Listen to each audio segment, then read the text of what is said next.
What's going on, everybody? Welcome into the Blazers Uprise post-game show. Sorry about the initial link being broken. I don't know why that was, but this is our second link. Sorry about the technical difficulties with that. I don't know if it was YouTube or my internet or what, but we should be good to go here on this post-game show. So the Blazers tonight play a very hard-fought game against the Brooklyn Nets. They were up 13 at halftime. This was looking like it might be a shocking Blazers win.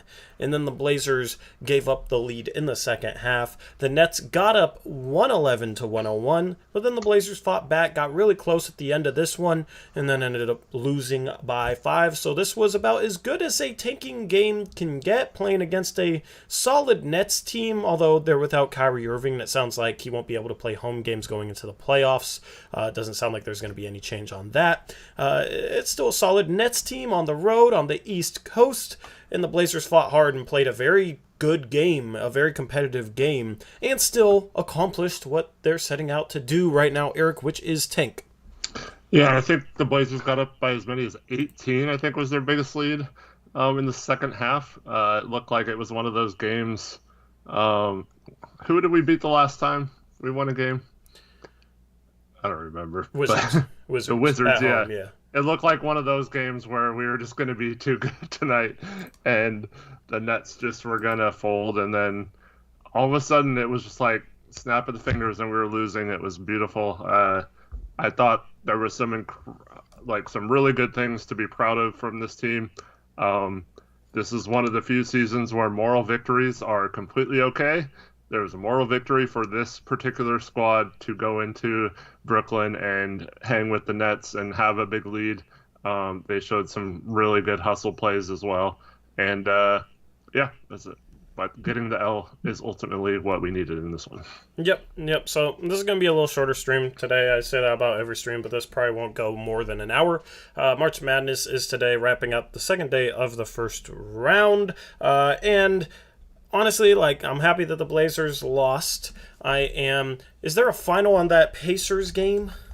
Yeah, I think it ended up being 119, 118. Pacers win. 121, 118, yep. Okay, so Pacers take care of business. So the Blazers gain a game on the Pacers tonight. We'll look at the Tankathon standings here in a second. Unfortunately, bad news is the Pelicans, I don't think the game's final yet, but they were up 40 on the Spurs. They're 35 right now, yeah. Yeah, they're going to beat the Spurs, which any dream of the Spurs passing up the Pelicans for a play-in spot kind of goes out the window with that game. And then the other bad news is my bracket got screwed today, Eric, so I'm a little bit salty at the way some of these March Madness games went today. But yeah, going to March Madness tomorrow, going down to Moda to see Gonzaga play Memphis, see Jalen Duren against Chet Holmgren. That'll be a good game to watch. And before that, I get to watch UCLA and St. Mary's, so it should be two good games I get to watch in person. At this point, I could still win our bracket pool, but it might be time for me to really give up hope on it.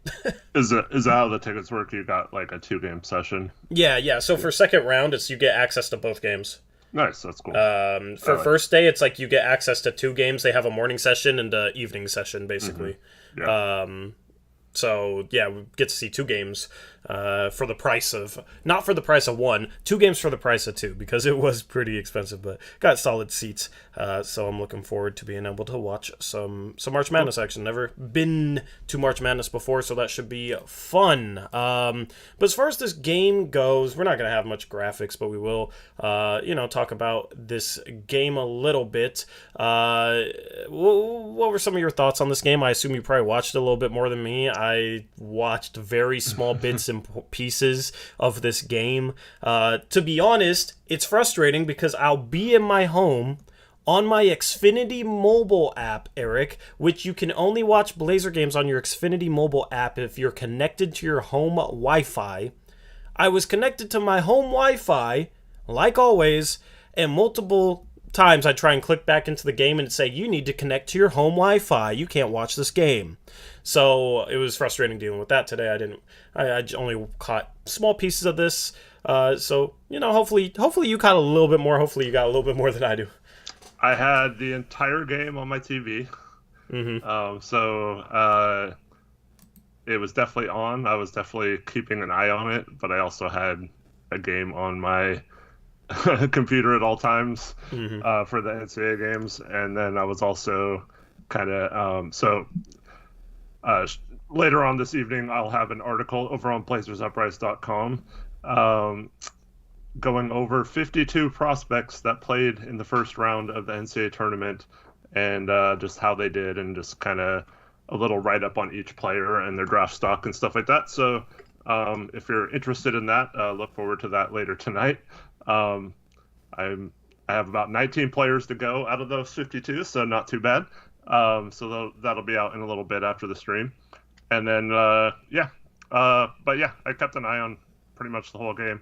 My biggest takeaway was, well, there's two takeaways. One is something that we gotta address in chat, and that's I don't think Keon played at all, and I don't think Greg Brown played at all. Yeah. And so, is this something to where they're not doing enough in practice or like in film study? If they're not showing something in the game that are they doing something wrong? Like, what's the story here? Uh, it's just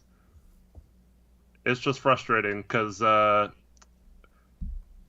we talked about this. Like, it's good to have these competitive games, but if we would have won this game tonight because we played like Winslow and Hart and all these guys major minutes, and we didn't give Keon or Greg Brown any developmental minutes at all, I just think that's kind of concerning at this point. Like, I'm not gonna bash Chauncey about it because, like I said, we don't know the circumstances. Like, maybe those guys are not earning their minutes, and maybe he wants to prove to them that the people who are leaving it on the court get the minutes or whatever.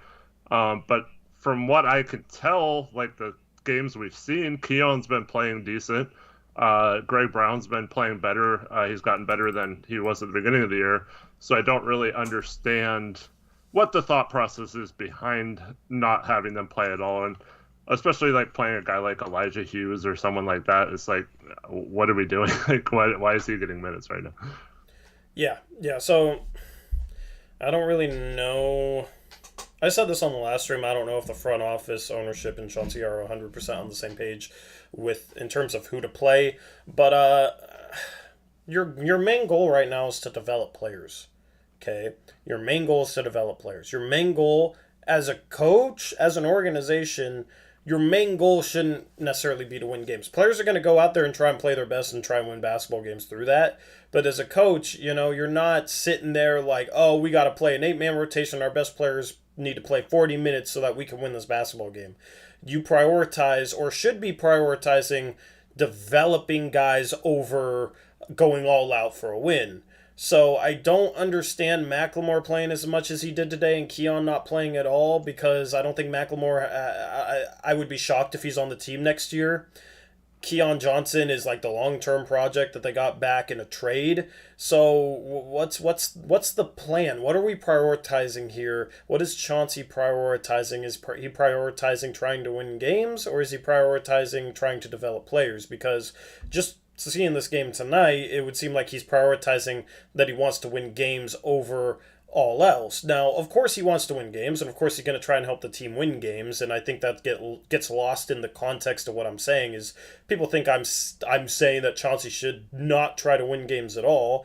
That's obviously not the case. He obviously needs to, try and build a winning culture, a hardworking culture, a defensive culture. He needs to do all of that. But it's just the order in which things are prioritized. The number one priority should be developing players within that. I think the culture has been fine even in games they've lost. They've come out and played hard. They've come out and tried to play defense. They've come out with the right attitude. Vibes have been good out in the locker room and stuff. Yeah, so that's the thing. It's just like, it doesn't take winning to develop a culture, and it's not like this team's going to win many games even if they try and win games.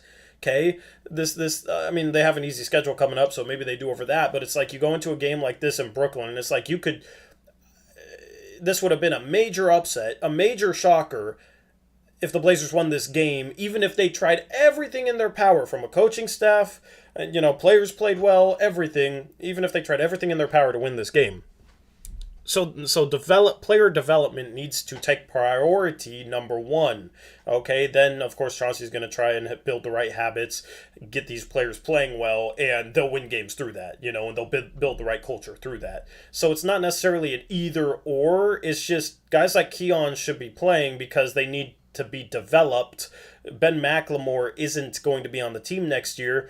And honestly, I think you can make the argument that Ben McLemore doesn't help us win games right now any more than Keon Johnson does. So if it's two similar guys like that, play the guy who needs to be developed, who's a part of the organization's future, instead of a Ben McLemore. Yeah, maybe not tonight because McLemore, at least the first half, he hit 5 threes, I think. And that was he'll occasionally pop off, but then he'll have games where he goes 0 for 8 or 1 for 9. He'll have terrible games where he's the worst player on the floor. So it's at that point, just play Keon Johnson. He's not the shooter that McLemore is. He defends better. He's a different type of player. I don't think Ben McLemore is necessarily really any better than Keon Johnson at this point. Yeah, and that's leading up into this game. That's why you don't put McLemore in, so you wouldn't even have known that he would have had a good game, right? You would have played Keon instead. So yeah, I don't get that at all. We have a couple of donos about this, so let's read those off. Yep. Archie Shaggy Squid, Australian $2 dono. Thank you, Shaggy Squid. Billups wants to win games. He has said so himself. And Chris Brandlin, along the same lines, $5 donation. Thank you, Chris. Trying to win sends an important message to the squad. Chauncey knows what he's doing. Yep. Thank you for the dono, Shaggy Squid and Chris Brandlin. And see, I'm not saying he shouldn't try and win games. I'm saying what the number one priority should be. Mm-hmm. Okay? And in developing players, maybe at the end of the season will help you win more games. You know what I mean? Or help you be more competitive in these games. It goes hand in hand. It's not a mutually exclusive argument here. And I see a lot of people treating it trying to win games and trying to develop players, you can't do both of them, or they're mutually exclusive. They're not. I mean, we're playing Drew Eubanks and Josh Hart and Brandon Williams, Chris Dunn, CJ Ellaby. These aren't... It's not like we're playing really good players and we don't want to sit those guys to play unproven players because we're playing mostly unproven players, Yeah.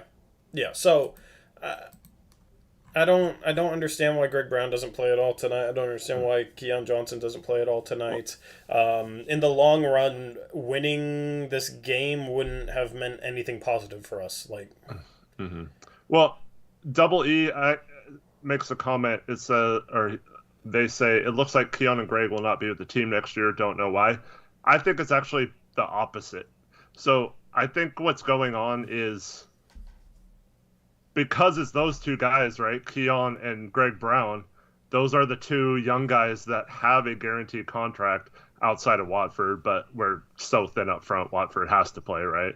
But we know those two guys have a guaranteed contract. So what I'm thinking is their process is they're trying to figure out everyone else, how what do they you fit have in. To figure out with Ben McLemore, though. You know what I mean? It doesn't make sense fully, but I also don't think it's because they're not going to be with the team or anything. Yeah, they're going to be with the team. They have guaranteed contracts, so. But it's what you're getting with Ben McLemore. Occasionally he'll get hot and hit some threes, and that's about it. That's pretty much all he provides. And then he'll go on a slump and provide nothing. You know exactly what you're getting with him, and he played 25 minutes tonight. Mm-hmm. CJ Ellaby, I mean, do they... He's a non-guaranteed contract next year, but he plays 25 minutes. It's you couldn't play him 15 and Keon 10. He's a flat-out free agent, but yeah. He's a flat-out free agent. Yeah. So it's what are you going to discover about CJ Ellaby in this game that you didn't already know? I'm pretty sure you know what CJ Ellaby is at this point, and he's been getting heavy minutes for a while now. He was 1 for 2 from 3 today, so maybe, with some more minutes, maybe he can finally find his shot in NBA action that gets him brought back on the team next year. But it's you know what you're getting with these guys. I don't understand Chris Dunn being on the team next year since you signed Brandon Williams on a 2-way contract.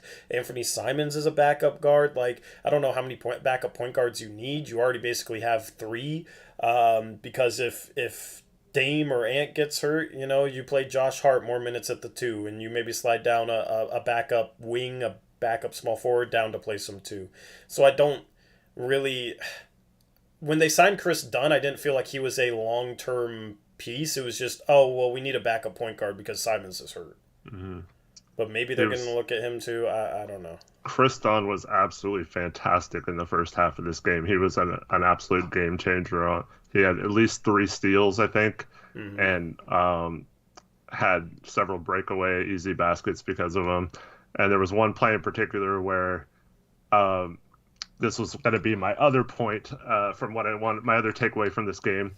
There was a play where Chris Dunn got a deflection, dove over or like on top of the stats table to save a ball, and then Brandon Williams dove to get that ball and passed it to I don't remember if it was Josh Hart or someone else, but it was a fast break and we got a lay-in out of it. Might have even been an and one. And there was like a sequence where we had several hustle plays like that in a row, and Chris Dunn was the catalyst for a lot of those. And I just kept thinking to myself, man, if the more talented roster that we had at the beginning of the season had that kind of fire and hustle and attitude, which I'm sure Chauncey was wanting them to have, like we would have been this season would have been much, much different. Yeah, and I mean, we've made that argument all year long that it was deeper than the roster, you know what I mean? That it was a lot of stupid issues, so to say, with our team, you know, laziness, a lack of intensity, a lack of attention to detail. It's like it's even more obvious that that's the case when you start off like 10-1 at home and 0-10 on the road, or whatever we were, with some really good blowout wins over good teams at home. You know what I mean? Like, if it was the roster wouldn't hypothetically have been capable of beating a healthy Suns team by 30 or a relatively healthy Grizzlies team by 20 at home.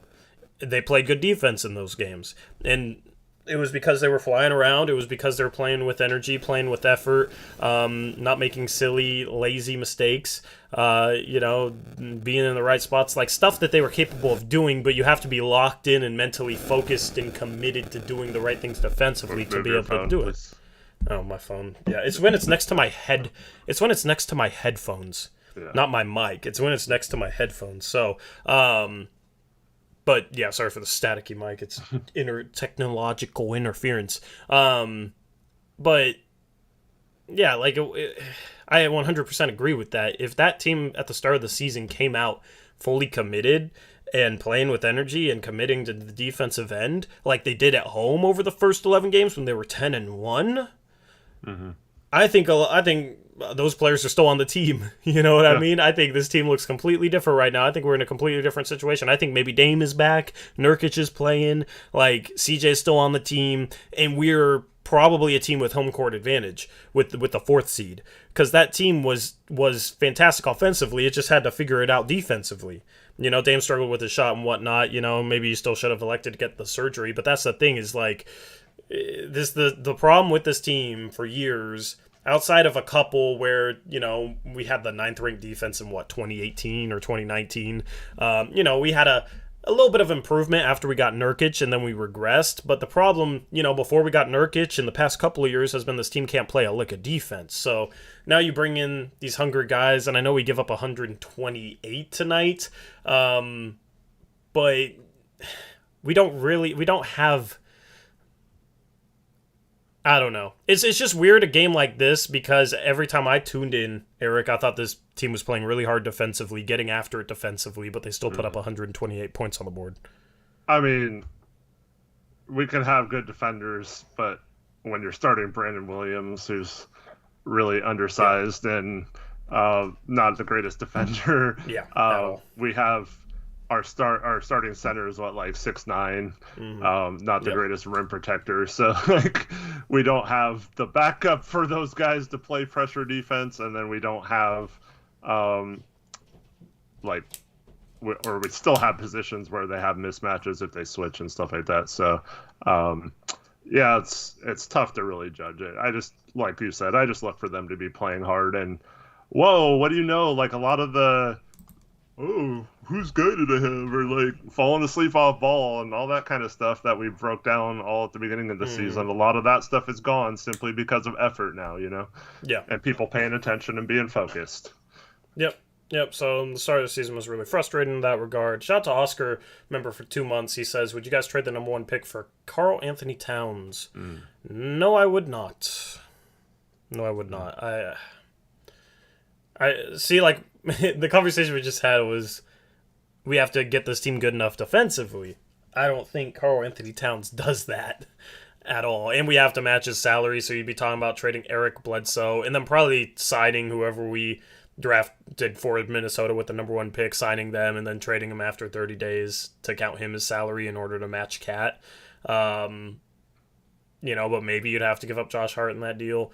Regardless, though, it's like people fall in love with big names, but they don't think about what the issues with the team are and how to fix them. Right? It's like the only time people thought that was, undersized backcourt, we got to trade CJ for anything. But then it's like, we got to figure out how to get this roster good enough defensively, but then these people want to go out and get guys like Julius Randle, right? I do not want Julius Randle. I'd be much more open to Cat because he's so amazing offensively. But on the defensive side of the ball, it's like, how does he make us better? You're going to start him either at the 4, where I think he's maybe even a worse defender, or you're going to start him at the 5 and replace Nurkic. That's a definite downgrade there. So I'd have a hard time seeing our defense being good enough, giving up like pretty much our only asset at this point that's tradable for Cat. But Dame and Cat might be so good offensively, it might not matter. I mean, that's crazy. I still feel like you got to play both sides of the ball somewhat. Yeah, I mean Cat has improved defensively under Finch. So he's still not.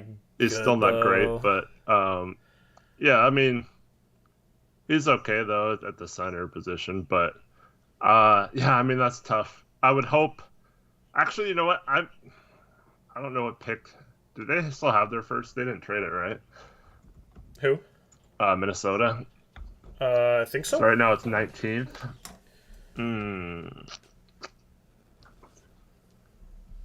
What? Yeah, I don't know if they would give up like the 19th pick or something, and we could still get like a Koloko out of it or something. But like, yeah, I don't know. That's tough. I would definitely think about it. Yes, I got a haircut, Max the Lakers fan. It's not just you. You're not going insane. I thought it was pretty obvious. Yeah, I don't even want to get too deep into talking potential offseason stuff because I don't know what this team's going to do this offseason. I don't know who's going to be available. I don't know what picks we're going to have. I just right now it's just, okay, where can we get in terms of lottery odds? And where will the Pelicans land in terms of lottery odds? And will they make or miss the playoffs? Mm-hmm. Those are really the only things I'm really focused or caring about right now in regards to this team. So obviously in regards to where our pick goes, I want us to lose games and I want us to get the best odds possible. In regards to the Pelicans pick, I'm rooting for the Lakers so that they might have that 9-10 playing game at home. And hopefully they have Anthony Davis for that. Outside of stuff that pertains to draft positioning and the upcoming lottery, anything after that, I'm having a hard time focusing on. I'm scouting prospects, watching March Madness, watching more prospects, getting more familiar with them. But, it's hard to even know, who falls into the Blazers' range because we don't know what picks they have. So I'm just focused on May 17th right now. What's awesome is... It's hard to remember a draft that had, outside of Jovic, there's no lottery potential international players, right? Yeah. Even a couple years ago, you had Killian Hayes and stuff like that. So there's literally no one outside of him that would even be considered a lottery pick right now. And you have the G League guys, I guess, like a Dyson Daniels maybe, but outside of that, it's pretty much everyone you want to watch was in the tournament. So that's what's been really cool about the tournament this year is there's so many of the players that will be in the draft this year actually getting a chance to show something in the tournament or in the case of the guy we talked about yesterday, Keegan Murray, maybe not performing well in the tournament. Yeah. And right now on my phone, I got Johnny Davis on because the one thing that could save my bracket right now, Eric, would be if Colgate beats Wisconsin 14-3 upset. I picked that upset. Colgate's up 9-2, so hopefully Wisconsin only has 2 points in 6.5 minutes. So waiting for Johnny Davis to step up, make something happen. The scoring in the first 5 minutes of games is so bad. It is really bad, dude. It's like extra bad this year. And then I have UAB in the Sweet 16. They're down 10 to Houston right now, so hopefully they can kind of bring it back. Houston was just making everything. But obviously, like after the first couple rounds, we'll have post-game shows where we'll spend a little bit more time on post-game shows and episodes of Blazers Uprise Live on our second channel, link in description, where we'll talk about some prospect performances. Eric, you're making an article for that. That'll go on the website, so we'll tweet that out on our Twitter page, at Blazers Uprise YT, so make sure you go follow that. You can also join our Discord. Discord's in the should be in the description. I'll make a new link because sometimes it expires, and we tag everybody in our Discord when we post stuff. I don't mean to make this sound like an outro because it's not. I'm just, Emma Long says, do we want the Pelicans to not make the playoffs or make the playoffs? If they make it, we do not get their pick, so we do not want them to make the playoffs. Yep. They can make the play-in, they just can't win the play-in, the 2 play-in games or whatever. Yeah. Yep. So, you want to look at Tankathon? Let's do it. Because we do have some... updated? Yeah. Yeah, it does, because we should be 3 games behind the Pacers, right? 26 and 43. What is their record right now?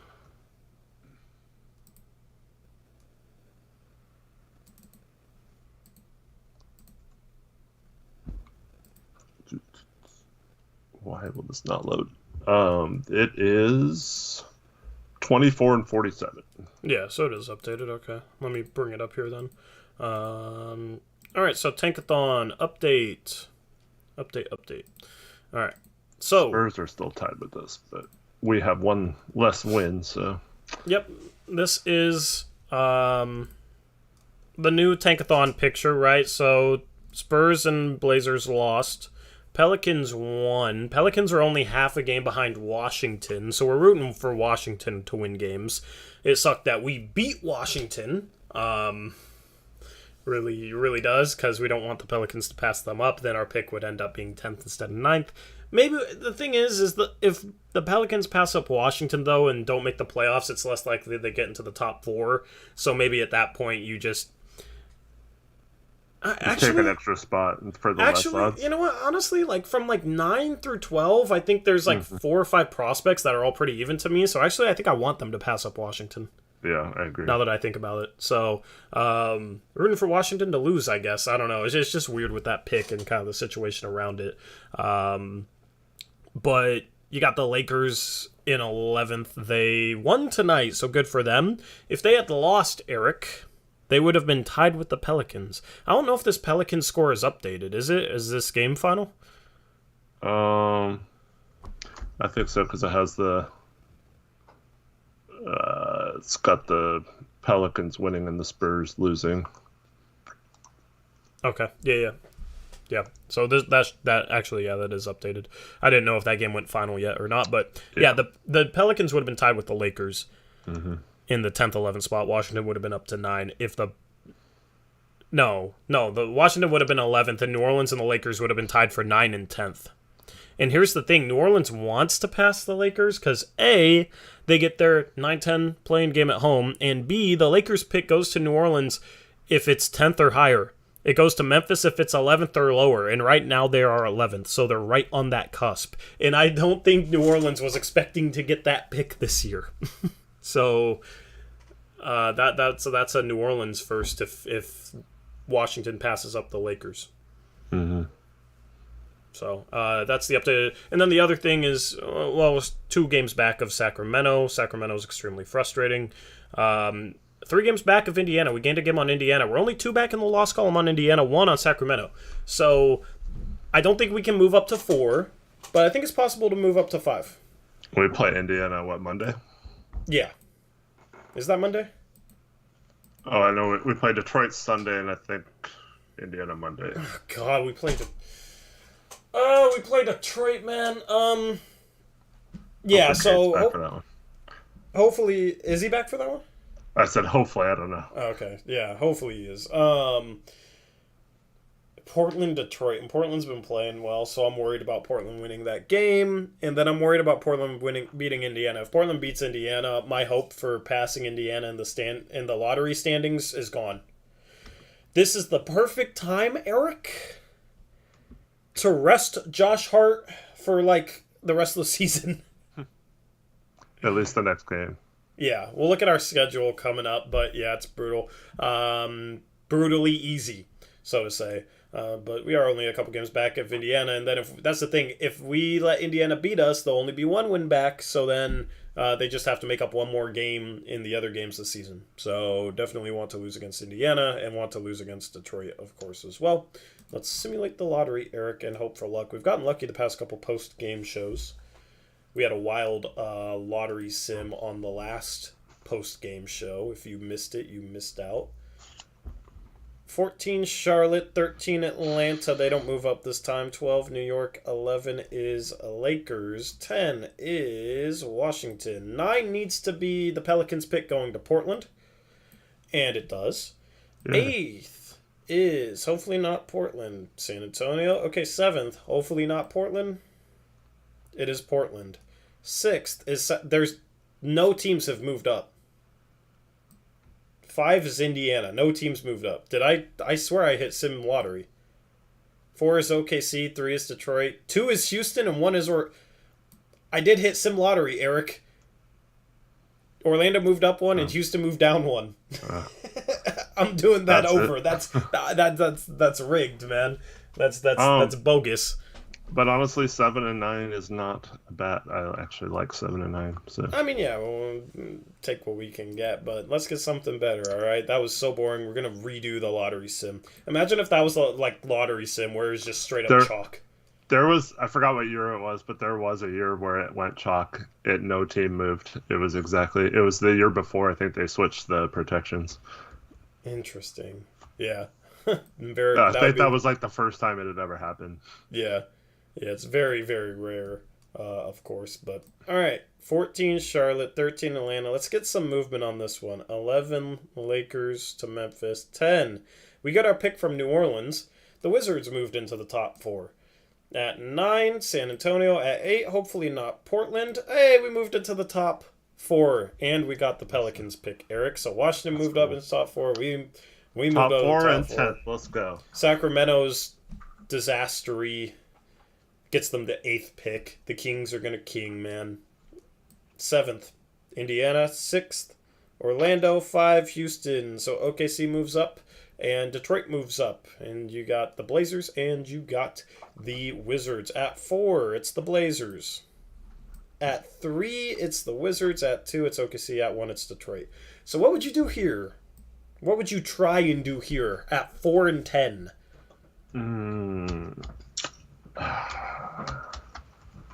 Man, I'd be so good. Honestly, I'm probably trading back. From 4. Or I'm actually waiting. I'd wait till draft night. I would see because Detroit or Washington could take Ivy. So I would wait to see if either of those two traded or took Ivy. And if they did, I would obviously be fine with Banchero.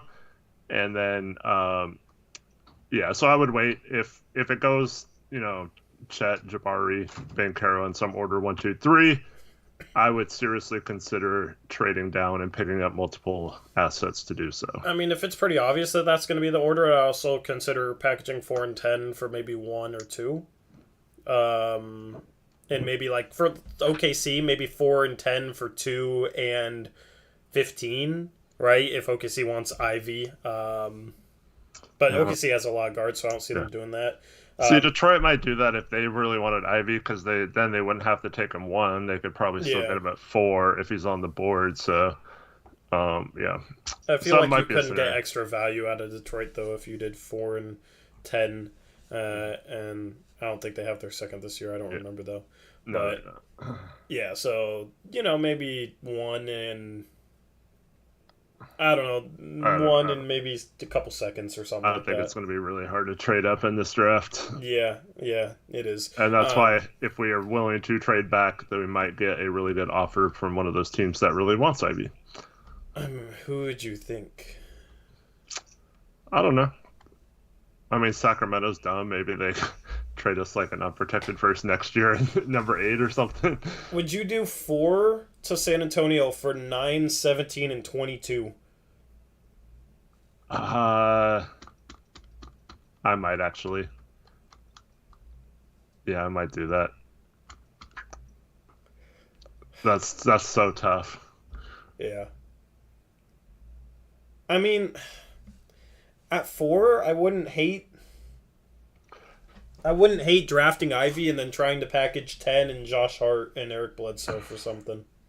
Mm-hmm. At that point, you just hope that you can somehow trade that for OG Anunoby. Yeah. And then, or like Hart almost matches Anunoby on his own. If you want to like Pascal Siakam, then I don't think that's enough, but you'd have to include Bledsoe. But like Hart in 10, maybe Hart to a third team for another asset for like a center or something. And then you get Anunoby out of that, and he's your starting 3, and your 3-guard lineup is Dame, Ant, and Jaden Ivey. And then you'd have to find your starting 4, but yeah, I don't know who the starting 4 would be in that scenario, but you'd have ways.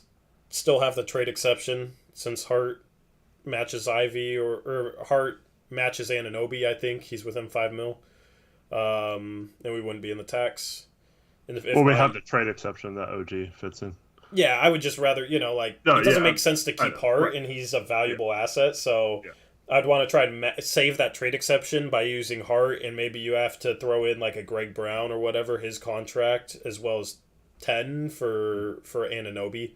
But that would be the dream there, and then you'd have the trade exception.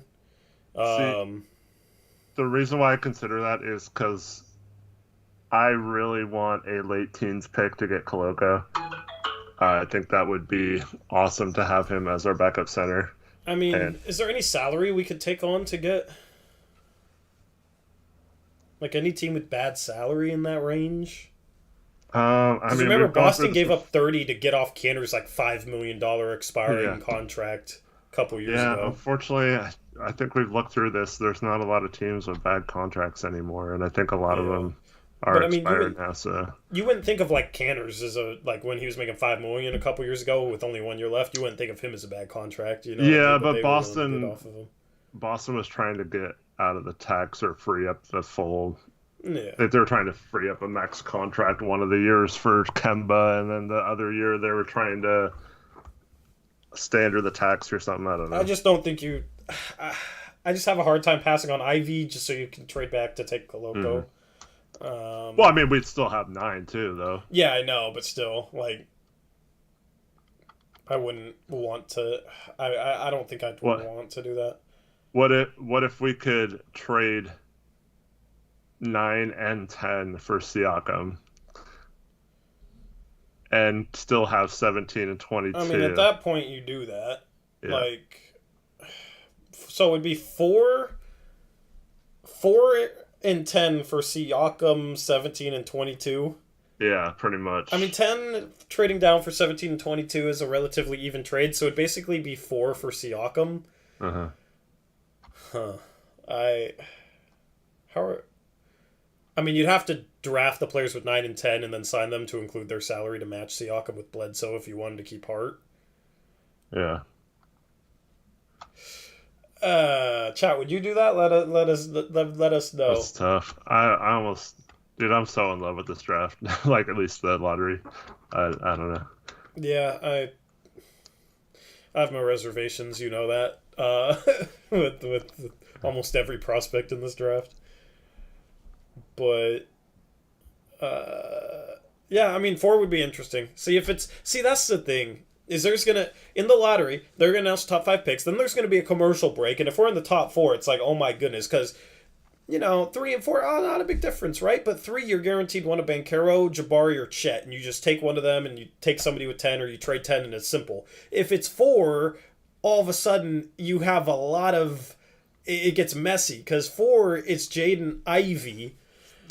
Honestly, I still think Ivy's going to rise up past 4, and someone's going to take him higher than 4. if it's these 3 teams, I don't think OKC does, and if Washington keeps Beal, I feel like they don't either.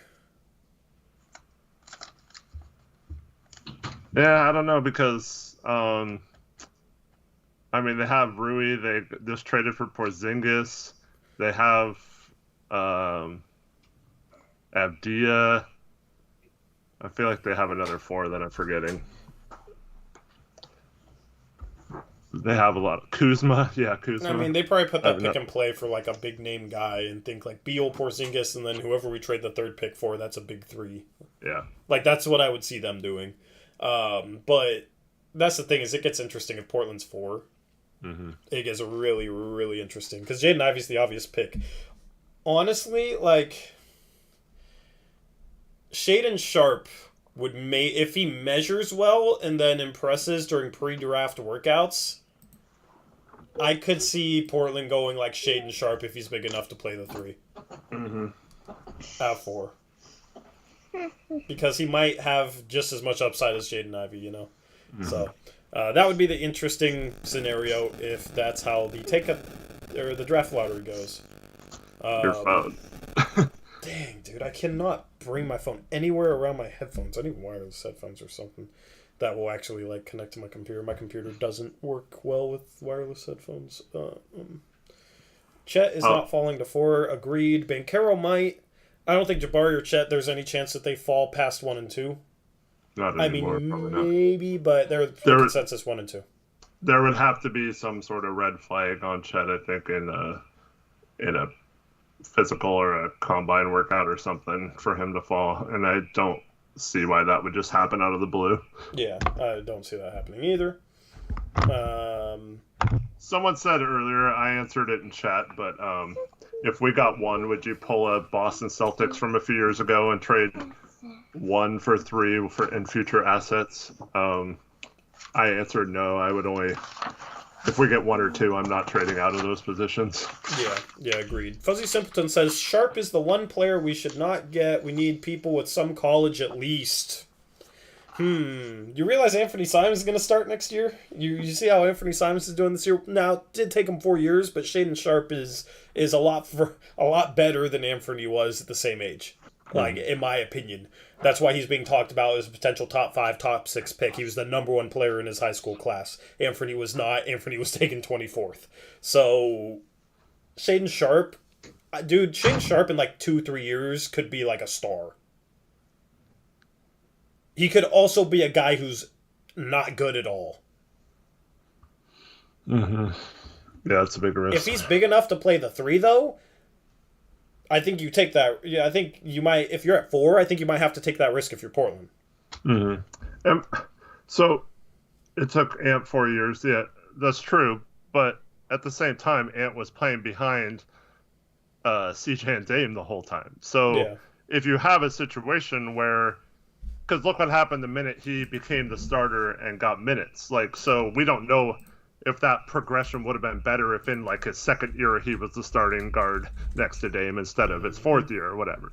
So I think that's where I differ with not believing in a young player, because if it's a small forward or a power forward, they have a path to playing time almost immediately if they're good enough or we're developing them enough. So I think Ant's path was just blocked for playing time for most of his career, or for his role to be the type of player he's become. So that was never going to happen with Dame and CJ in his way, in my opinion. Yeah. Shaedon Sharpe's also more physically developed at this age than Ant was. Ant was kind of behind in that regard. Mm-hmm. So I mean, high school to pros are rare, but like to show up right away. But I mean, like even Kobe struggled his first year. But Shaedon Sharpe's going up against college players in practice. Yeah, that's what I was Keeps practicing with Kentucky since January. I think he was with the team. I think he was able to practice the entire year, because he's been with Kentucky the whole year. Even before he was announced as eligible, right? So he had been practicing this whole time with them. he just wasn't allowed to play. Mm. So that's the case where, yeah, like you said, so he's going up against Ty Washington and Oscar Tshiebwe, who's like a beast of a post player, So he's Yeah. practicing with those guys. Yeah, he's just not playing. Somebody asked, or XC Depp said, how did Sharp play in that loss yesterday? He's not playing. He joined them mid-season, so it's a weird situation, but he is practicing with them, so it's not like he's going straight from high school, not getting exposed to like a level in between and then going to the NBA. Like he's been kind of, getting exposed to that level in practice. So, I mean, like what's the goal to win a championship? Portland probably needs to take the highest upside play. They need to take somebody who could, in a couple years, 2, 3, 4 years, be an all-star, maybe borderline superstar. And at 4, that could be Jaden Ivey. The problem is Jaden Ivey's not big enough to be the 3, but Jaden Ivey's is more proven. Or it could be Shaedon Sharpe, who might be big enough to play the 3. He's listed as 6'6", and I don't know what his wingspan is, right? The thing is, he's less proven, and he's less of a more known quantity.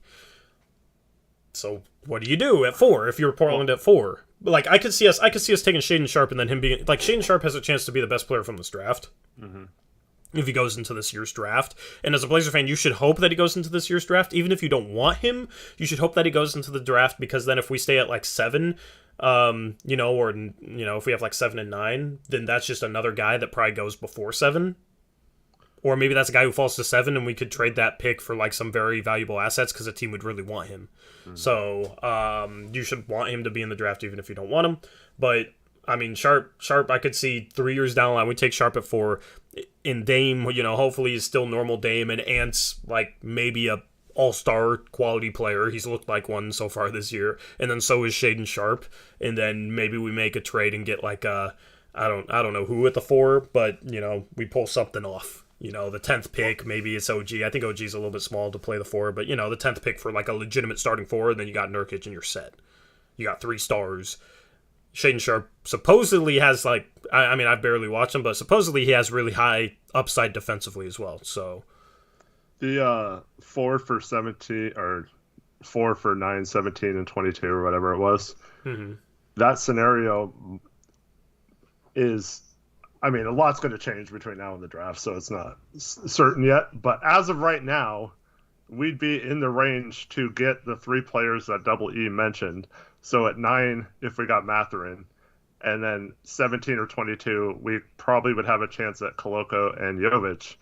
So you could come out with Mathurin, Koloko, and Jovic, who Jovic is one of those guys who does have a high upside too, like potential, and he plays the 4, so that could be one of those guys that either booms or busts that we'd take a risk on as well. Yeah, my opinion is I don't think that raises our potential ceiling as a team compared to just taking a swing on a guy with a higher ceiling than anybody we could take with those 3 picks.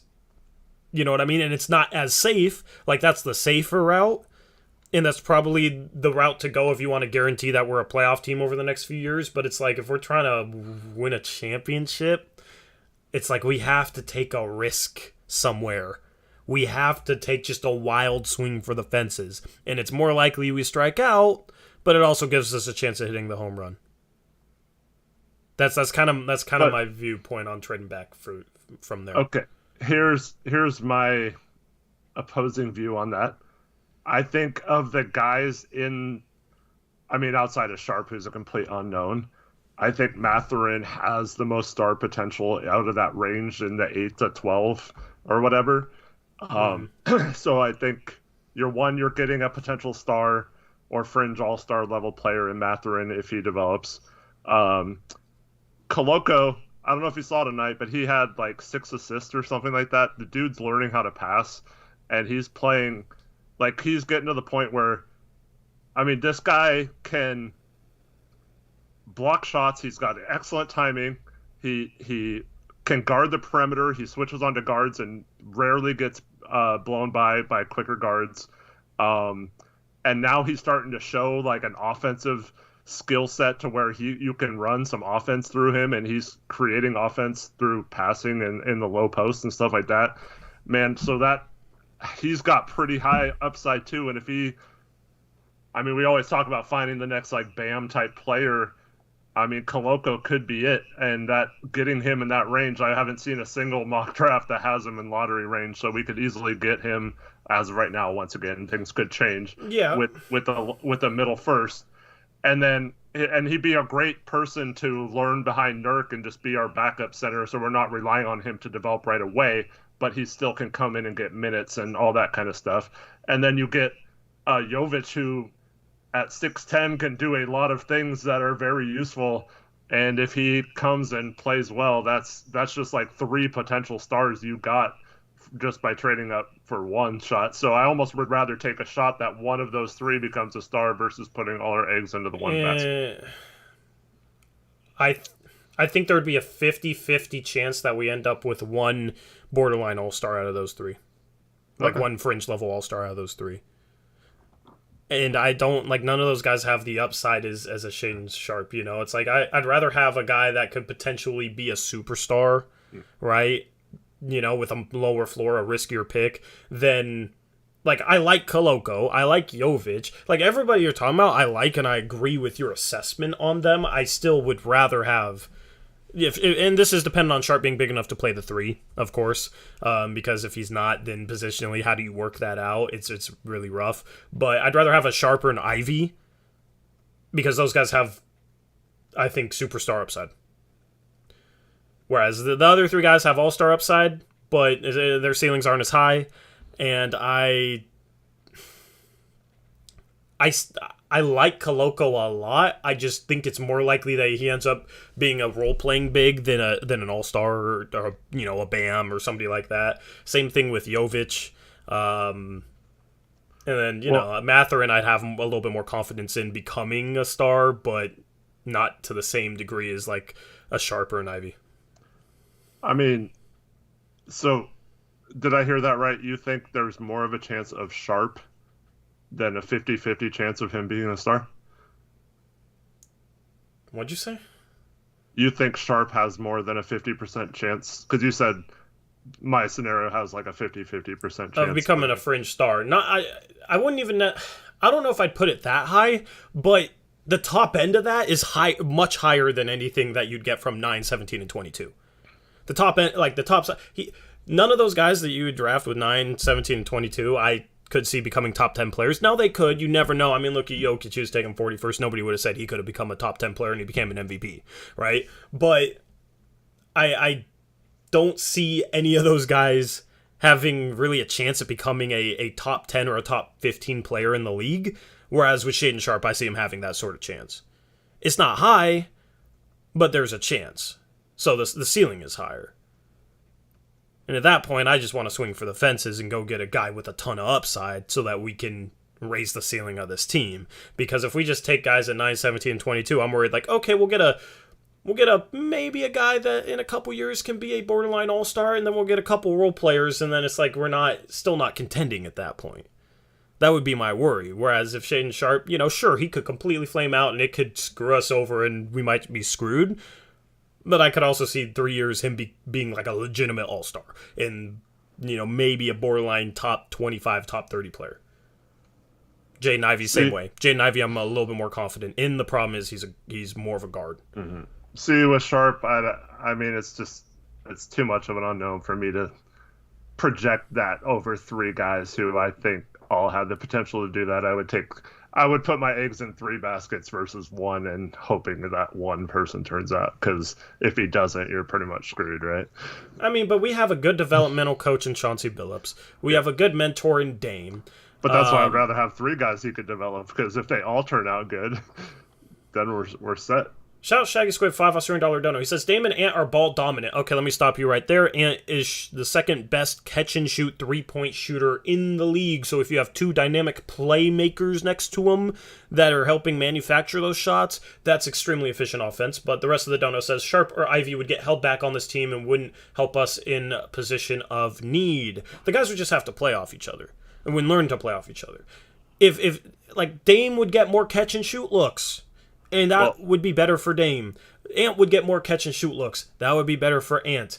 And the thing is, with a guy like Sharp and Ivy, they have a ton of upside defensively as well. Like, they have the potentials to be really, really good defenders. Now, this is based off watching Ivy and then just reading about Sharp, so I'm just kind of parroting what I've read about Sharp because obviously he hasn't played in college.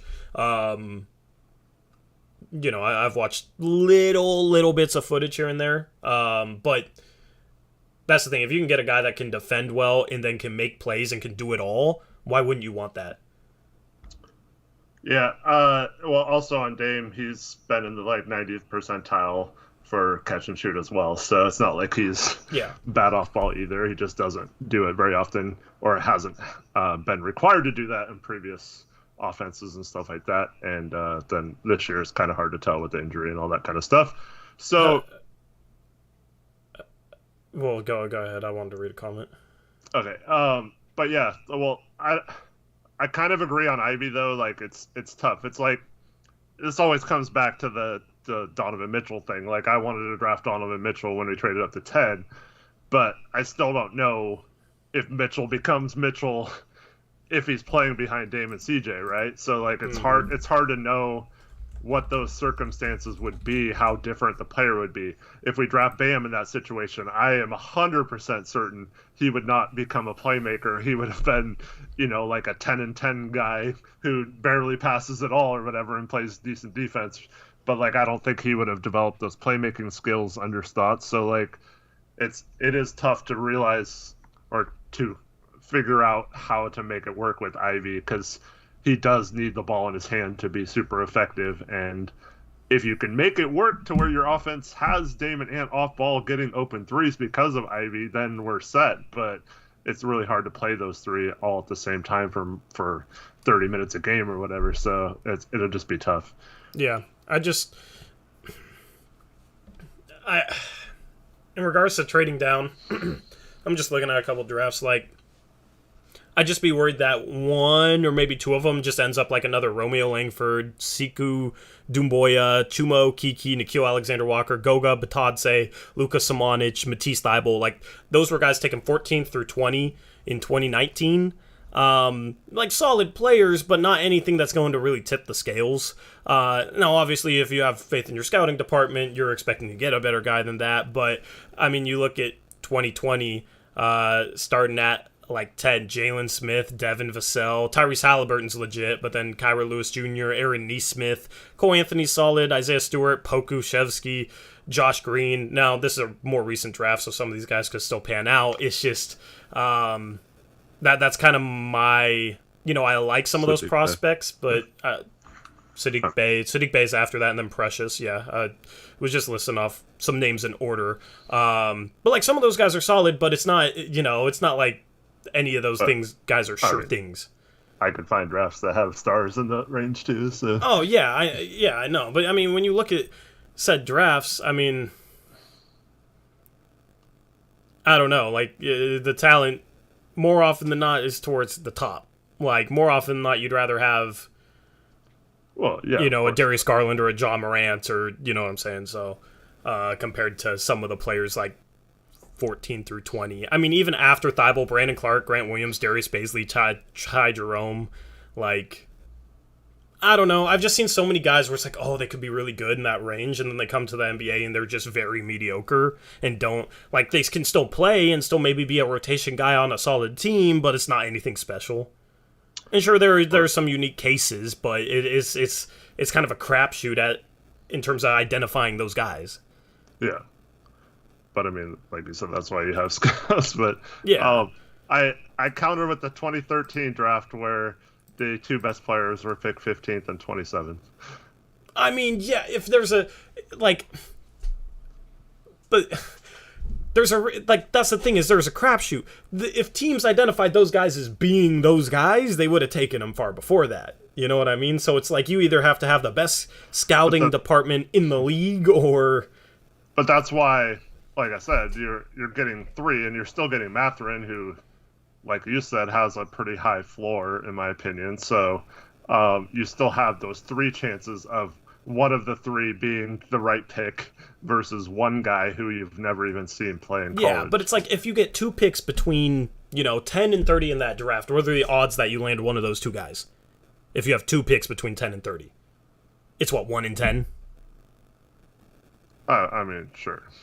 It's hard to put a quantification on it, but Yeah, I mean, because do you want to know the? Because I could name off the guy taken before and after Giannis. Shabazz Muhammad Lucas Nguora. I don't even know how to say his name. That's and Bebe. then, oh yeah. And then before and after Gobert was Andre Roberson and Livio Jean Charles. Somebody thought Andre Roberson's better than Rudy Gobert. Before that, Reggie Bullock. Solomon Hill got taken before Rudy Gobert. You know what I mean? So it's like Rudy Gobert had a lot of question marks. Giannis was a complete unknown. But guess what? Taking the complete unknown for Milwaukee, the guy that seemed like, oh, he's going to be multiple years away. Nobody knows much about him. But, he has some obvious, size and skills. And, he seems like maybe a little bit of a boom or bust guy. He's the MVP.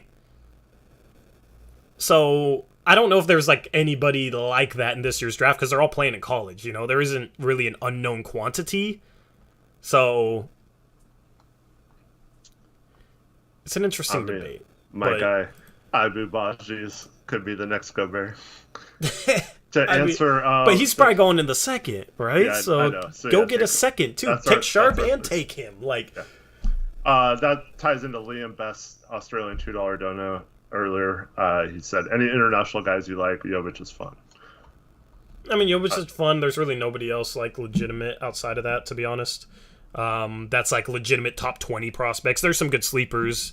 Baji is one that Eric likes. I haven't studied up on international guys yet, so something I still need to do. But it's not like previous drafts in terms of the international talent. Yeah, I mean, there's guys like Precaution who's was heading into being probably picked around the 20 range last year, and then he withdraws from the draft, and then so what happens a lot of times with those kind of guys is the team they play for overseas will not play them heavy minutes or kind of mess with their role and stuff because they know they're only going to be there for a season and they're going to bail in or whatever. So I don't know the full story on him or what's happening, but he didn't obviously just turn into crap in 1 year. So I would maybe take a chance on him in the second round if he's available. But yeah, like you, I haven't done enough research to comment too further. I know there's a lot of second round guys this year that are going to go from international places, but not many in the first round, I don't think. Yep. Somebody earlier said, Habib, he said, you take bigs in the draft. Stop talking about taking unproven guards. We need forwards, not bigs. We need forwards. We got our starting center right now, and there's a lot of very solid potential backup centers that could be taken in the 20s, if we're able to trade into a pick there, or even the second round, because Koloko might fall to the second round. And even, if Koloko goes, Baji could be available there at 38. So, there's bigs. This is a good, deep class of big men, I think, in terms of what the deepest position is. I think it's center in terms of value later on in the draft. At the top of the draft, it's actually probably the forward position, or the wing / forward position, bigger shooting guards, small forwards, power forwards.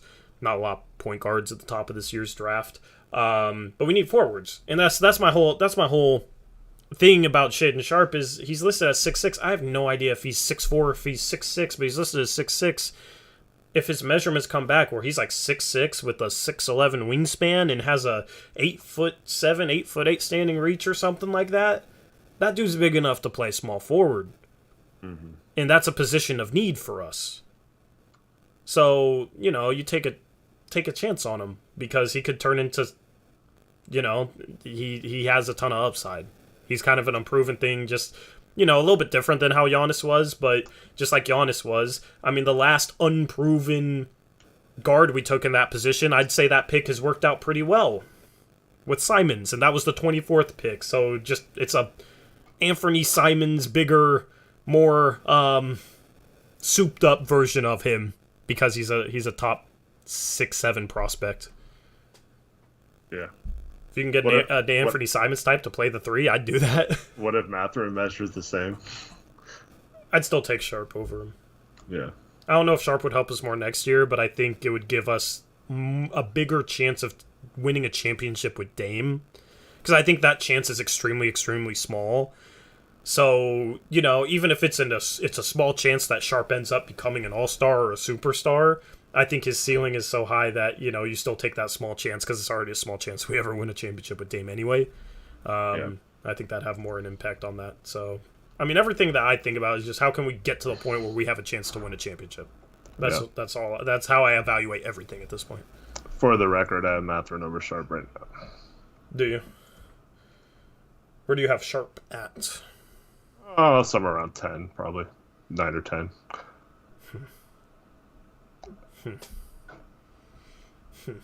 Interesting. Okay. I mean, like, he was good. He was a good prospect. We're talking about him like he's LeBron James and just didn't play this year or something. I'm not saying you. I'm just saying, like, that's like the hope, but like he was never that good of a prospect. Like, he was really good. He was the number one player in his class. Number one ranked player in his class. I haven't seen that on many sites. I mean, that's what I've heard. I don't know which side it was. It could have been ESPN. It could have been something else. I don't know. It could have been 24/7. I don't know. But, I mean, the dude was very highly ranked. Like, and if I was acting like he was going to be LeBron, I'd say, oh, we have to take him no matter what because he's absolutely going to be an all-star because that's what people... Isn't that what people said about LeBron? Wasn't LeBron viewed in that light? I didn't, was pretty young back then, but... LeBron was... the chosen one. I mean, he was about as close to a sure thing as you could ever get. Mm-hmm. I mean, like, Tim Duncan, Magic Johnson, we're talking those kind of Hakeem, like those kind of guys are... I mean, they happen, but yeah.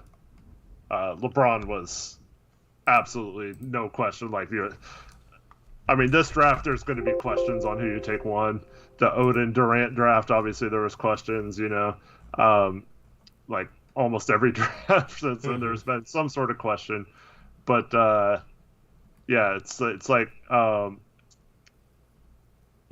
LeBron was like the lottery, like that people were celebrating, like obviously Cleveland was, but yeah, or like next year Wembanyama or however you say it. Wembanyama. Yama. Wembanyama. That guy is going to be crazy good. Oh, yeah. He's going to be insane. Mm-hmm. Like, he would be the number one pick in this year's draft. Scoot Henderson is going to be insane. But see, like, Scoot Henderson, I feel like is... I don't know. I haven't watched much of him. So I shouldn't say this with confidence, but it's like... Is he better than Shaedon Sharp? Don't they kind of play the same way? I'm not too sure. I mean, he's on the Ignite, right? Yeah, he's on the Ignite. I will refrain from commenting on any of those guys because outside of like the Rising Stars thing and the, like highlights and stuff, I haven't really done enough to. I just know he's supposed to be like the number 2 guy next year. Mm-hmm. The number 1 prospect in the class of 2022. Why do all these guys go to Duke, man? Especially when Coach K's leaving. I don't get it. But Derek Lively is the number 1 player on ESPN, 7'1" center. So, And then Amari Bailey's number 2. I don't see it with Amari Bailey because I've watched some Sierra Canyon because Bronny, you know what I mean? I'm surprised Amari Bailey's number 2. I don't know. He just hasn't really jumped out to me when I've watched Sierra Canyon, which is like the only high school I've watched. Simply because I'm always kind of curious with Bronny. But he's the number 2 prospect on ESPN. We'll see. He's going to UCLA. Gonzaga doesn't have a player signed in the ESPN Top 100, man. But they should have a lot of talent next year, just returning talent. But I'm worried about next year because I don't know if we're going to be a top 5 team. So we better win tomorrow. We better win a championship this year. They didn't have Sharp listed as 2021 or 2022. On ESPN. So I guess since he reclassified, they just stopped ranking him. I could look at like 24/7. I'm curious to see where they have him, but... Christian, thanks for the $2 donation. We should draft Beavis and Julian Newman. What do you think of that strategy? Beavis Yeah. and Julian Newman. We definitely do not need more Beavis. Yeah, we don't need Beavis, and we definitely don't need Julian freaking Newman, man. People thought that guy was like a future NBA player, like back when his highlights were blowing up, and people held on to that until he was like in high school. Random question: are you hoping Timmy comes back? Absolutely. I don't think he's he's not NBA ready, man. I mean, you saw him take a three. I don't know if he's ever going to be NBA ready, but yeah, but you saw the three that he took, right? Yeah. That he airballed like a foot short. Timmy's a great college player whose game just does not translate to the NBA. He would be a first round pick if it was 1990. He would be the ideal power forward if it was 1990, right? Like, great footwork, post up guy. I was thinking about that with Kofi Coburn at center, different position, but yeah. So, like if this was 30 years ago, he'd be fine, but yeah. Shane Sharp on 24/7, once he reclassified to 2021, was listed as the third best prospect behind Chet and Banchero. The fourth behind him was Jaden Hardy, so that's Jaden Hardy's fallen off big time, but Jabari Smith was seventh. So, if Shane Sharp played, maybe he would have dropped a bit, but I don't know. If he's big enough to be a small forward, I just think you have to take a chance on a guy like that.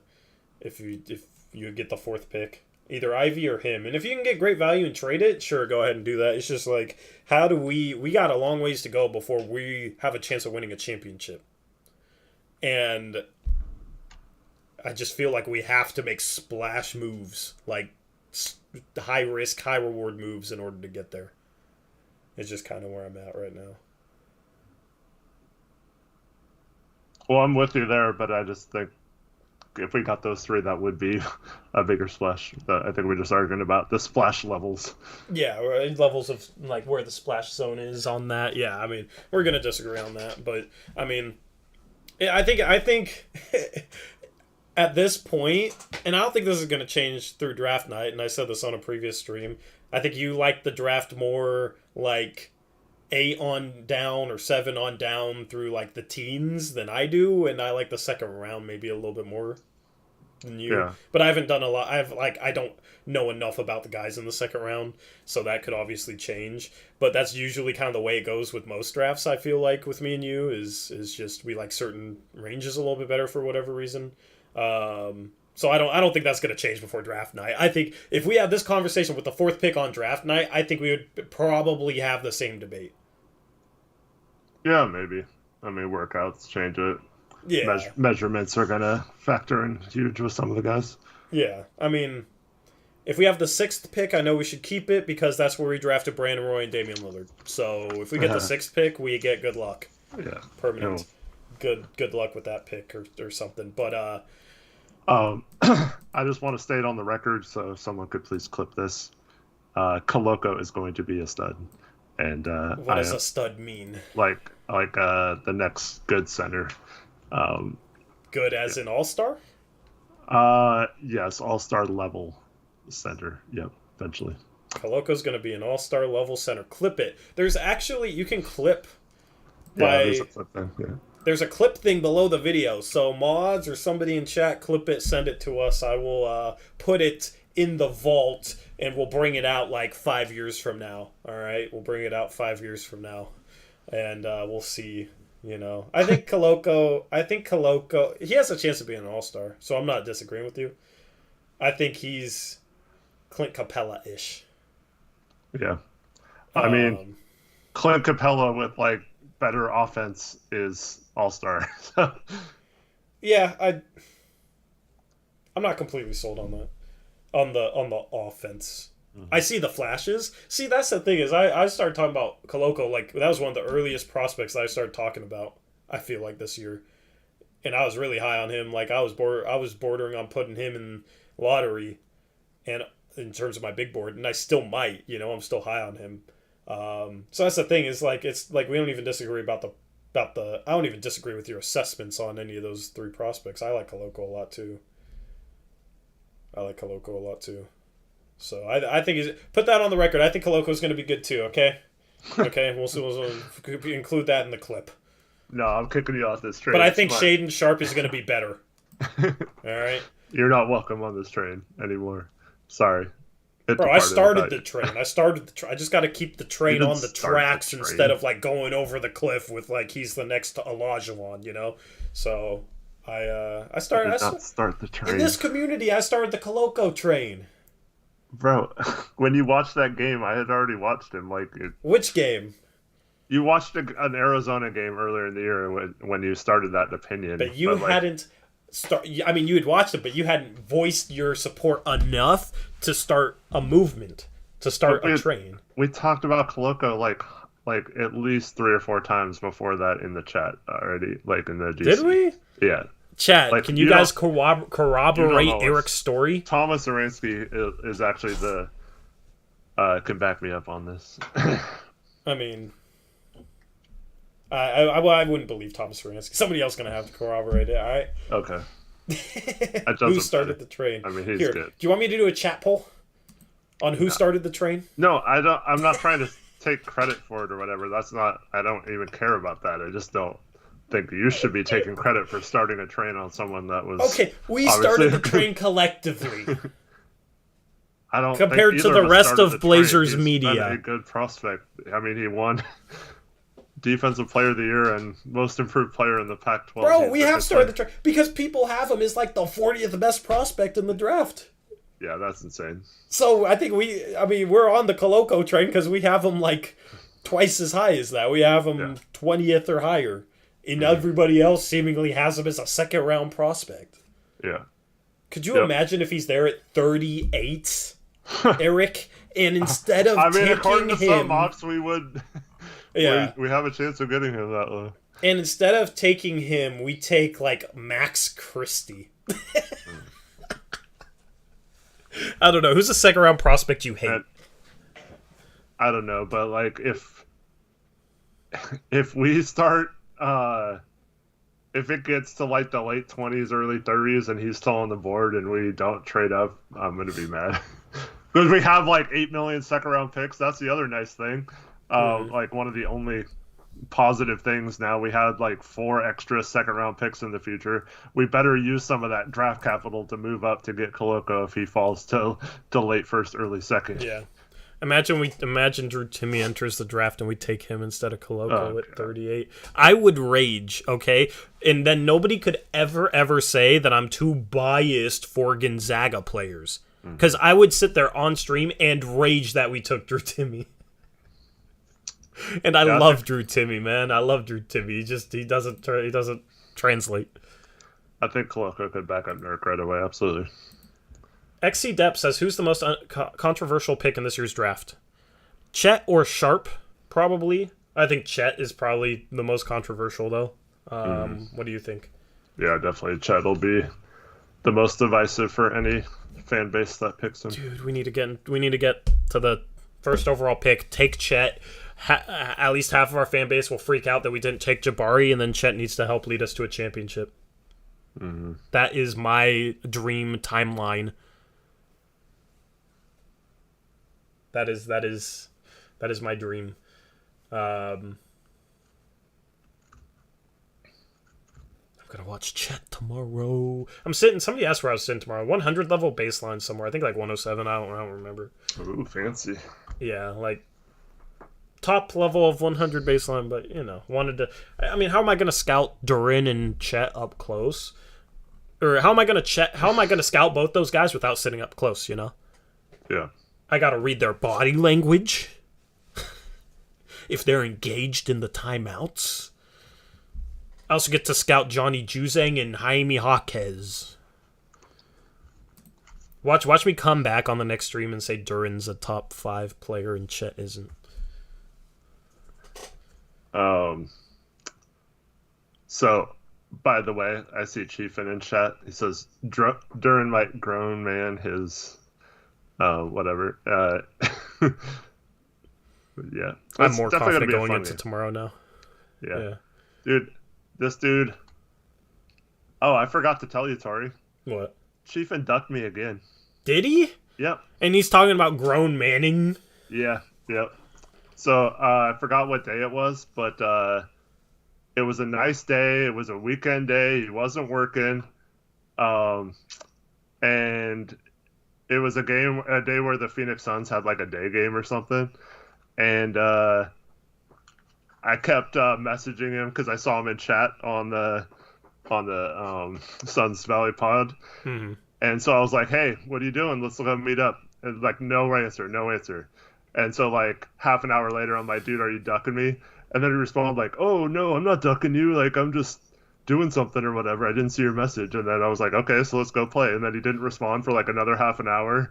And then he like later on, he's like, "I wasn't trying to duck you or whatever." And I'm like, "Okay." And then today he messaged me during the Auburn game. "I'm gonna spray threes on you like Jabari Smith." Yeah. So he's still talking crap even though he won't come play. It's so cringy, bro. And, Oh, man. and then I asked him when are we balling. He said soon, but all you're gonna do is back me down. He And- says, and you're I said- so... I said, "Oh, I'm sorry. I thought you weren't good. I thought you were good and weren't worried about that." And then he said, "All I got to do is stop you once." Man, Chief comes in here always talking smack, and then he says, "You're so annoying, Eric, I swear." Not... Come on, you can handle it a little better than that, Chief, right? I'm not capping, Chief, and you literally didn't respond until like Gabe said something like, "Why don't you respond, Chief?" And then you were like, "Oh, magically you were there again," and you said you weren't paying attention to chat or something. But then I asked you again, and you ignored. Whatever. Yep. I mean, this sounds like a factual account of reality to me from Eric. I fully believe Eric. Because this has happened like 5 times before. I mean, I'll go back and find the stream. It's Chiefin's gonna dominate us 1v1. He's gonna show us some grown man basketball. And then you've tried to meet up with him before, to play him because he taught all this smack about what he's gonna do on the court, and then. Oh, now it's I ask at random times. It's not that he didn't that I'm capping. It's How dare you not know his schedule? schedule, Eric? How dare you not know his? You should know his schedule, man. All you have to say is, "Oh, hey man, I can't play right now, but how about like are you free tomorrow or next week on Tuesday afternoon? Like are you doing anything?" And I'll play you, man. Come on. Yeah, see, that's what he'd do if he wanted to. Right, exactly. Yeah. So now he's just saying, "Oh, I couldn't do it then. So why did you ask me?" Yeah.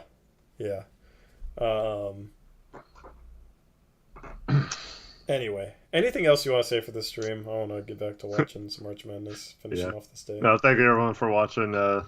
And I might not see you guys for a few days. Tori, be nice to Tori. He's probably gonna have to solo stream. So yeah, and I might go insane trying to solo stream. I'll try to check in. I can't even talk about this. Honestly, I'll just be interacting with you guys, chat. I'll throw it back to like year 1 Blazers Uprise post game shows. Chief is so triggered. Oh man. See, he can't defend himself, so now he's attacking Scalabrini. That's funny. Poor Snaggy. That's funny. Yeah. Oh god, if we beat Detroit and Indiana and I have to solo stream that, oh my goodness. So when are you gone from? When is the? Let me look at a stream schedule. When are you gone? I'm gone Sunday through Thursday-ish. Yeah. Thursday-ish. So bougie, you don't even have a exact timeline. Nice. So you said Sunday through Thursday? Yeah. When are you? So that post game show solo. Yeah. So Monday, then, I'm not probably. I don't know. I might be around, but I don't know how much I'll be able to stream. For Blazers Uprise Live or the post game show? Both. Okay. So might be solo on Monday, and then Wednesday game. Yeah. That's a 9:30 p.m. stream. Mm-hmm. So yeah, maybe. I mean, I'm down to like I can bring on Gabe. Like take your time off if you want to. I'll be fine. I'll figure something out. That's the thing is it's a lot of just banter anyways, and just kind of chilling and hanging out, not actually breaking down basketball. So Gabe would be perfect for that. That sounds like a shot, but Gabe himself will say, we have like Gabe has a different style. Gabe is entertaining as hell and funny as hell, and yeah, basically I'm just trying to make it sound like this isn't a shot at him at all because it almost sounded like that. But Gabe is really good for banter. That's what I'm trying to say. Gabe is really good for banter. Absolutely. So if you're gonna miss a stream, it's like if we were in the heat of a playoff race, it'd be a little bit different. But considering it's like we just making up stuff to talk about at this point, Gabe would be perfect for that. And they'll probably get us demonetized like 2 or 3 times in one stream, but that's fine. So post-game show on Sunday, Blazers Uprise Live, and then post-game show on Monday, and then post-game show on Wednesday, and then you might be back for Blazers Uprise Live on Thursday? I'm more likely to make the shows during the week than Thursday. Okay. Because I'll be traveling. Just send me your picks. Don't pull a Jackson or a Zach or a Krish. Oh, I will not. I'm not that lame. By the way, we might have to talk about that. About what? I mean, so Jackson said he tried to pick the Magic. Remember when I don't think we ever finalized the decision on that, but then the Pistons won, so...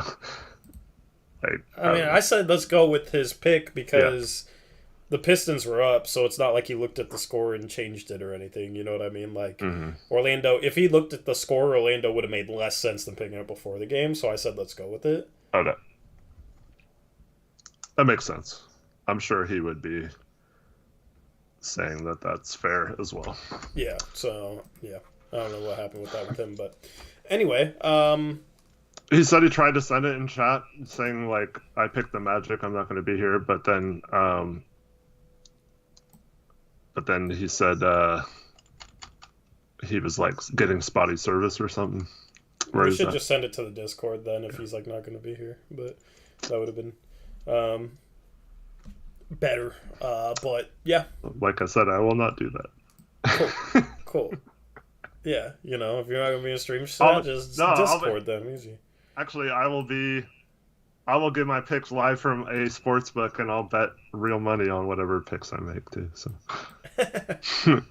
respect. I don't know what I'm gonna do for the graphics though, because they're built for 2 cameras. So I might have to just put a picture up of you. Yeah, I don't know if you have any preference, or I could see if Gabe's around, and Gabe could pick for you. No, I want to pick my own picks. He'd probably take your record. He's been a slump betting wise lately, it seems. So. I keep telling him not to bet on DeAndre Ayton. They just do crazy parlays. Yeah, crazy parlays. That's the wave over there. But, yeah, I'll put up a picture of you or something. Or I'll have Gabe just join us and chill. Yeah. Shoot, I'm going to have to look up injuries. Oh, God. I can try to do some research and help you out. Yeah, just let me know if you can't. Like, you can ask one of the mods. Graphics plus injuries. Yeah, that would be some prep work. But, yeah, we'll figure it out. Enjoy your vacay or whatever you got, and I will hold down the fort. Now that we got 6,000 subs, I don't have to try as hard. Okay, now I have no standard for myself. But Eric's gonna come back with the tan. I'd love to see that. Anything else you got for this postgame show? It's not warm enough where I'm going, but that's sad. Cool. Yeah. Tough scenes. We'll be live again about 3 p.m. after the Blazers-Pacers game, which tips off at 12 p.m., which I hate. Don't know how long we'll stream that one. Oh, no, I'll be solo on that. So that will probably be a shorter stream anyway because March Madness will be going on. Right now, Colgate's up 2 with 14 minutes left. So maybe I finally get an upset pick right now, Eric. Hopefully. Fingers crossed for them. UAB lost. Yeah. Davidson lost by 1. Just looking at the scores right now. The 4-13 and 5-12 seed games. Yeah, I switched that pick, which sucks. But the 4-13 and 5-12 seeded games were horrible for me this year. Horrible. Normally I have really good luck picking those games too. and they were horrible for me. Colgate up 5. Nope. 2. Johnny Davis just hit 3. Spoiler, because I'm behind you. I don't know what you're looking at, but Johnny Davis hit a 3. Wow, good for him. Yeah, so I'll be live again Sunday afternoon, like 3 p.m. And then we'll see whenever we see Eric next. I don't know. Anything else you want to say for this stream before I hit this super quick sign off? Because I don't feel like doing much of an outro. No. Appreciate it, everyone. Have a good night. Yep. Have a good rest of your weekend. Hopefully I see you around on Sunday. Until then. Have fun at the game, too, Tori. Oh, yeah. I'll have fun at the game. I'll And tweet Martin that out. tweets. If any of you guys are going, maybe we run into each other, say what's up, But, yeah. Hopefully just Gonzaga needs to win. I'm glad that Gonzaga's playing the final game, because if they lose, at least I won't be pissed off watching the second game. You know what I mean? At least I can just go home Just sitting pissed there off. moping the whole time. Yeah, crying. Yes, tears. Yeah, yeah. Because I need to win a freaking championship, man. This is my best chance at it, but it's still March Madness, so you never know what can happen. It should be a good matchup, though. I'll let you guys. I'll live tweet it. Follow us on Twitter. Twitter links in the description. With that being said. Also, look for my article. I'll post a link both in Discord and on the Blazers Uprise Twitter if you don't, or just check blazersuprise.com for it. Yep, absolutely. Looking forward to that. That's a wrap for this post-game show. The Blazers successfully lose tonight because they played a pretty good game. Props to them for going into Brooklyn and battling, and props to them for still being on board with the tank.